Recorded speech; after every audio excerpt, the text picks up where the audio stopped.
어제 더불어민주당 광주 전남 경선에 이어서 오늘은 전북 경선이 진행됩니다. 어제 이낙연 후보가 처음으로 이재명 후보의 연승을 저지했는데요. 자세한 내용은 취재기자 연결해서 알아보도록 하겠습니다. 백길현 기자. 네, 어제 광주 전남 순회 경선에 이어 오늘은 전북 경선이 진행됩니다. 호남의 두 번째 표심을 확인하게 되는 겁니다.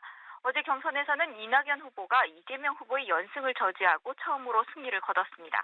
이낙연 후보는 47.12%를 얻어 이재명 후보를 0.17%포인트로 앞섰습니다.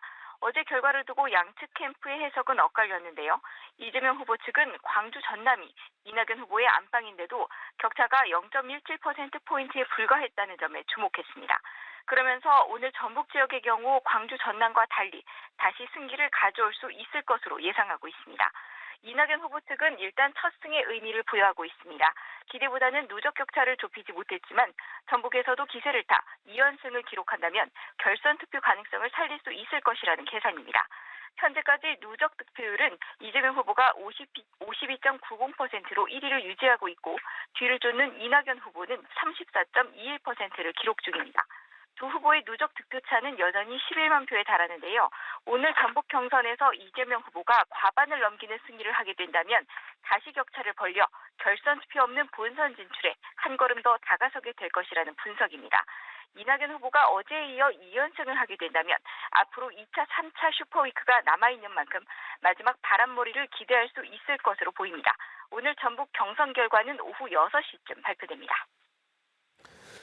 어제 광주 전남 경선 결과를 보면 이재명 후보에게 악재로 분석이 됐었던 대장동 의혹이 큰 영향을 미치지 않은 것 아니냐 이런 분석이 나오는데 오늘 국민의힘 곽상도 의원의 아들이 화천대유로부터 50억 원을 받았다 이 새로운 보도가 나왔죠. 네, 그렇습니다. 국민의힘 곽상도 의원의 아들이 화천대유에서 직원으로 일한 바 있다는 사실은 이미 보도되었었는데요. 올해 3월 퇴사한 곽 의원의 아들에게 화천대유가 50억 원을 지급한 것으로 알려졌습니다. 화천대유 측은 이 50억 원이 퇴직금이었다고 주장했는데요.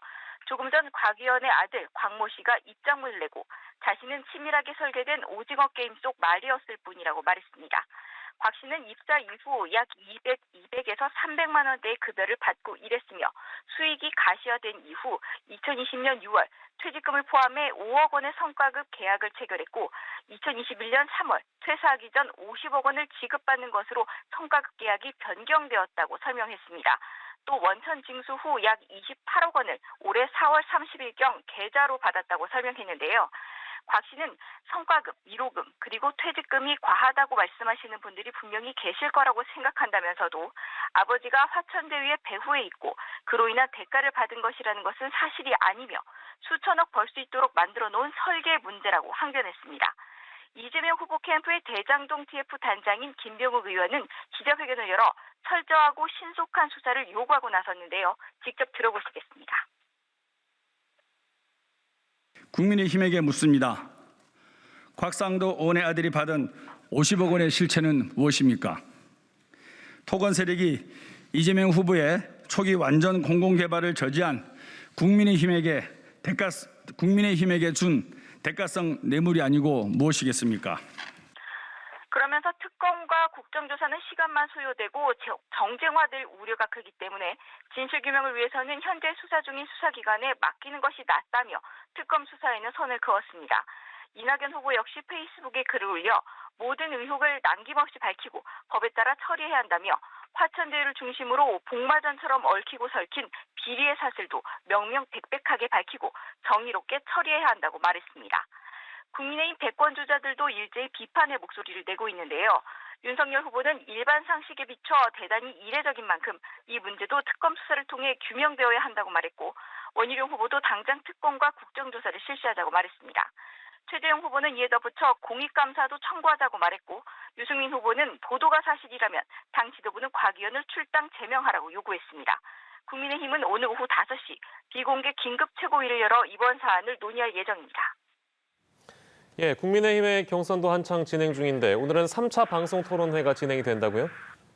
네, 오늘은 국민의힘 2차 컷오프를 앞두고 세 번째 방송토론이 진행됩니다. 민주당이 전통적인 방식으로 지역 순회 경선을 진행하고 있는 것에 비해 국민의힘은 일단 다음 달 8일 2차 컷오프까지 방송토론 위주의 일정을 진행하고 있습니다.